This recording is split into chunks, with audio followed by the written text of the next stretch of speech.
Namun saat ini beralih lebih dulu saudara ke sorotan lainnya. Pemerintah menggulirkan usulan pembatasan usia kepemilikan akun media sosial minimal 17 tahun. Jika aturan ini diterapkan, akan ada banyak tahapan ketika anak di bawah batas usia yang ditentukan membuka akun media sosial. Internet sebagai buah kemajuan teknologi telah melekat dalam kehidupan dan pola komunikasi masyarakat. Tak hanya orang tua, remaja, hingga anak-anak kerap terlibat aktif berkomunikasi secara online, baik dengan teman, keluarga, maupun guru dalam berbagai aktivitas sehari-hari. Bahkan, kini cukup banyak ditemui anak-anak bermain media sosial seperti Facebook, Instagram, dan Twitter, bahkan memiliki akun pribadi. Berdasarkan temuan riset We Are Social, perusahaan media sosial asal Inggris bersama Hootsuite, lebih dari separuh jumlah penduduk Indonesia sudah melek internet. Dalam laporan Digital Around the World 2020, terungkap dari total 272 juta jumlah penduduk Indonesia, 160 juta diantaranya telah menggunakan media sosial. Dari jumlah 160 juta pengguna media sosial tersebut, pengguna YouTube di Indonesia pada 2020 sebanyak 88% dari jumlah populasi Indonesia. Pengguna WhatsApp di Indonesia sebanyak 84% dari jumlah populasi Indonesia. Pengguna Facebook sebanyak 82% dari jumlah populasi Indonesia. Dan pengguna Instagram sebanyak 79% dari jumlah populasi Indonesia. Berdasarkan data dari Statista, mencatat pengguna media sosial di Indonesia paling banyak berusia 25 hingga 34 tahun dan didominasi laki-laki. Posisi selanjutnya pengguna media sosial berusia 18 hingga 24 tahun yang didominasi laki-laki. Sementara pengguna media sosial di rentang usia 13 hingga 17 tahun berada di bawah 10% dan didominasi perempuan. Namun bersiaplah, pemerintah melalui Kementerian Komunikasi dan Informatika berencana menerapkan batas usia pengguna layanan media sosial, minimal 17 tahun. Pemerintah mengharapkan peran orang tua penting dalam pemanfaatan teknologi digital. Indonesia melalui RUU Perlindungan Data Pribadi ini mengusulkan batasannya 17 tahun. Di bawah usia itu harus ada persetujuan dari orang tua. Ujar Dirjen Aplikasi dan Informatika, Kementerian Komunikasi dan Informatika, Samuel Abriani Pangrapan. Usul batasan usia pengguna media sosial ini akan dimasukkan ke dalam perancangan Undang-Undang Perlindungan Data Pribadi yang saat ini masih dalam pembahasan antara pemerintah dan Komisi 1 DPR. Wakil Ketua DPR Aziz Syamsuddin menyatakan usulan batas usia 17 tahun untuk pengguna media sosial yang masuk dalam RUU Perlindungan Data Pribadi masih akan dibahas bersama Komisi 1 DPR. Kementerian Kominfo akan mensyaratkan akan ada mekanisme identifikasi dan tahapan yang melibatkan orang tua ketika anak di bawah usia 17 tahun akan membuka akun media sosial. Menurut Kominfo, aturan ini mengadopsi Undang-Undang Perlindungan Data Pribadi di Uni Eropa. Tim Liputan Kompas TV. Lalu apa yang menjadi pertimbangan utama pemerintah sehingga penggunaan media sosial akan dibatasi untuk anak di bawah usia 17 tahun? Kami akan bahas hal ini bersama Wakil Juru Bicara Kementerian Komunikasi dan Informatika, Dewi Meisari. Selamat malam Bu Dewi. Selamat malam Mbak Popi. Bu Dewi sehat ya? Alhamdulillah harus sehat. Harus sehat. Bu Dewi, begini, jadi betul akan ada rencana untuk pembatasan penggunaan media sosial untuk anak di bawah 17 tahun. Sudah fix? Sejauh ini arenanya di situ, di pembatasannya di usia 17 tahun karena berdasarkan undang-undang seperti undang-undang pemilu, undang-undang perkawinan, dan beberapa undang-undang lain itu merujuk pada kriteria dewasa itu antara umur 18 tahun ke atas. Atau kalau undang-undang soal kitab perdata itu 21 tahun. Jadi areanya kalau pemilu 17 tahun atau sudah kawin atau sudah pernah kawin. Nah sehingga berdasarkan rujukan perundangan yang sudah ada itu mengarah kepada usia 17 tahun sebagai ambang batas untuk mendefinisikan seorang pengguna media digital dan bukan hanya media sosial ya Mbak ya, karena sebenarnya ruang lingkupnya itu seluruh ruang digital dan belum tentu nanti di media sosial itu 17 tahun gitu. Dan nanti pembatasan atau permintaan konsen atas orang tua itu tentu akan dibahas secara kasus demi kasus lagi pada peraturan operasionalnya. Karena rancangan Undang-Undang Perlindungan Data Pribadi ini kan payung kita, rujukan norma. Dan ini bukan suatu ujung diskusi, melainkan justru baru awal.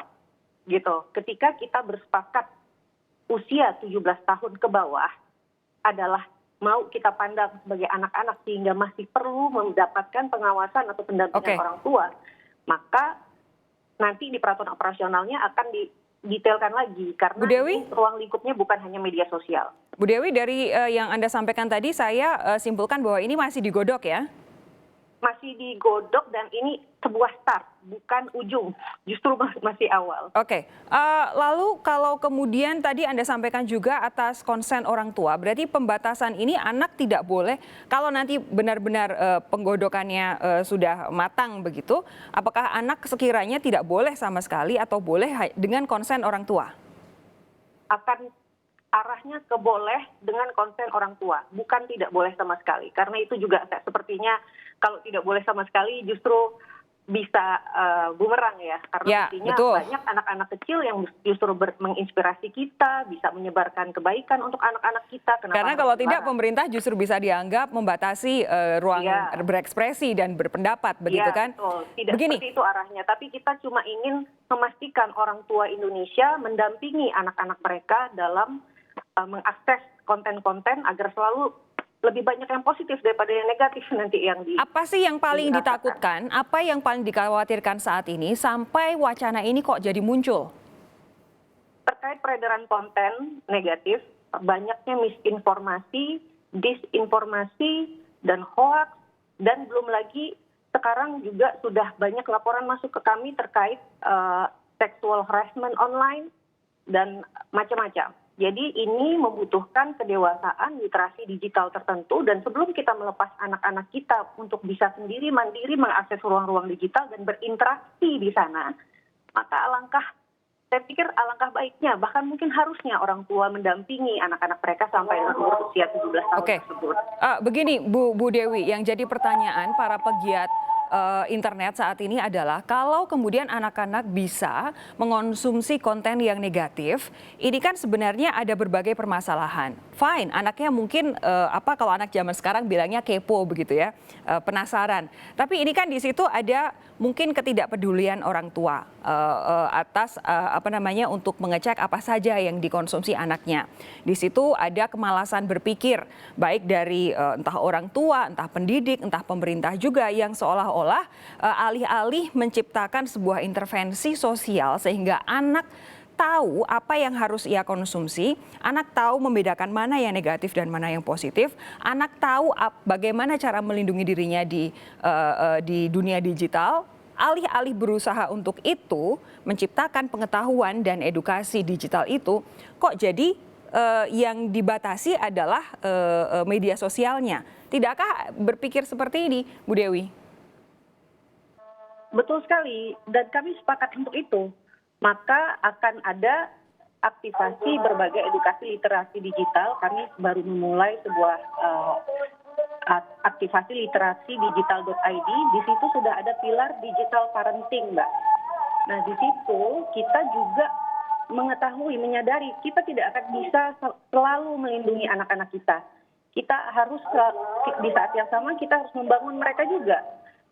Membangun kedewasaan mereka agar mereka bisa memilah, kemudian memilih apa yang baik untuk diri mereka.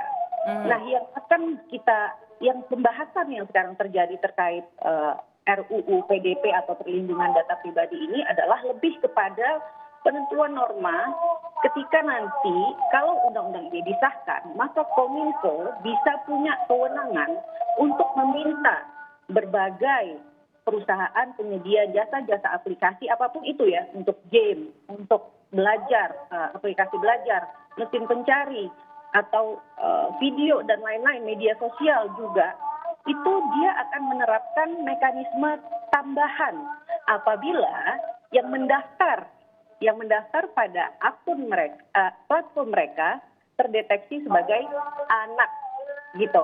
Nah, ini tidak membatasi ruang mereka, tapi kita berjaga-jaga, kita waspada, mekanisme kewaspadaan, Mbak. Saya pikir itu paradigmanya. Bukan membatasi anak-anak untuk berpikir kritis, untuk mengakses pengetahuan sangat tidak.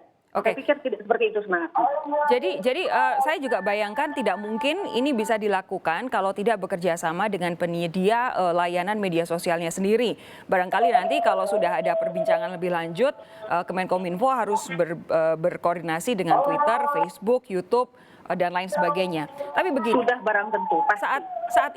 Saat ini apalagi di masa pandemi itu kan justru semakin banyak guru terutama yang kreatif itu menggunakan media seperti YouTube, Facebook bahkan atau Instagram Live untuk mengajar. WhatsApp itu jelas dipakai oleh semua orang untuk semua guru untuk memberikan PR terhadap anak didik mereka di masa harus sekolah jarak jauh seperti ini. Nah, memastikan supaya ini tidak tumpang tindih. Seperti apa Bu Dewi?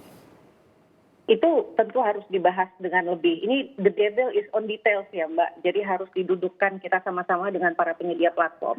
Tapi pola yang sudah dilakukan saat ini adalah beberapa platform sudah melakukan apabila pengakses atau pendaftar platform itu dideteksi sebagai anak gitu ya, sebagai anak, dia akan ada tagging khusus di konten-kontennya platform tersebut. Jadi setiap konten di berbagai platform itu ada tagging khusus bahwa ini itu konten proper untuk anak usia 17 tahun ke bawah atau tidak. Oke. Nah, jadi ketika saya punya anak mengakses misalnya YouTube pakai alamat email anak saya yang jujur usianya baru 7 tahun gitu misalnya.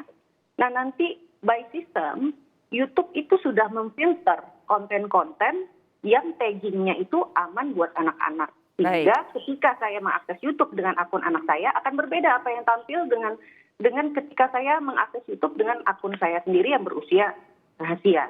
Oke. Oke, Bu Dewi begini terakhir, ini kan berkaitan semuanya dengan algoritma, berkaitan dengan artificial intelligence juga, berkaitan dengan mesin yang digunakan nantinya untuk flagging itu. Tapi begini, apakah kita bisa meyakini, ini pertanyaan agak-agak sepele, cuman saya jadi penasaran, apakah kita bisa meyakini kemampuan itu dari Kementerian Komunikasi dan Informatika ketika beberapa saat yang lalu saya sebagai penonton bola pagi-pagi bingung kenapa live score website untuk mengecek skor sepak bola saja kok bisa kesensor sama Depkominfo, Kementerian Kominfo begitu. Ini kan berarti ada yang salah dari cara baca si mesin ini, si algoritma ini sehingga untuk urusan live score saja, skor sepak bola kok ya sampai disensor. Bagaimana kita bisa meyakini apa yang dilakukan oleh Kemenkominfo nantinya tepat sasaran? Kalau misalnya ada konten yang tidak negatif, tapi tersensor, laporlah. Bantu kami untuk lapor. Bantu buat mesinnya tuh makin pintar. Karena dia machine learning ya, artificial intelligence. Kenapa live score itu mungkin terdeteksi sama mesin 24 jam kami ini itu sebagai konten negatif? Karena banyak judi sama bola itu. Jadi dia terasosiasi dengan konten perjudian. Nah ini kalau misalnya ada situs-situs tertentu, ada aktivitas tertentu yang nggak ada elemen judinya atau apa, kok kena sensor juga nih, lapor aja bantu gitu. Bantu kami report bahwa ini tuh nggak negatif kok, bla bla bla, nanti pinter mesinnya biar makin lama makin pinter dia. Oke. Kita harapkan nanti untuk that way. Itu datanya makin lama makin banyak data dia makin pintar. Karena apa yang diperbincangkan ini diwacanakan ini begitu sensitif terkait dengan kebebasan anak-anak untuk berekspresi dan mendapatkan informasi. Jadi kami harapkan nantinya kalau jadi mesinnya pintar duluan, jangan pintarnya belakangan gitu ya Bu Dewi. Oke, Bu Dewi terima kasih. Tapi saya minta tolong diluruskan ya, itu ruang lingkupnya bukan hanya media sosial, melainkan seluruh ruang digital dan bukan pembatasan, tapi kewaspadaan. Dan peran orang tua pasti diperlukan di sini. Bu Dewi terima kasih sudah bergabung bersama kami. Sampai jumpa lagi kapan-kapan. Sampai jumpa, terima kasih.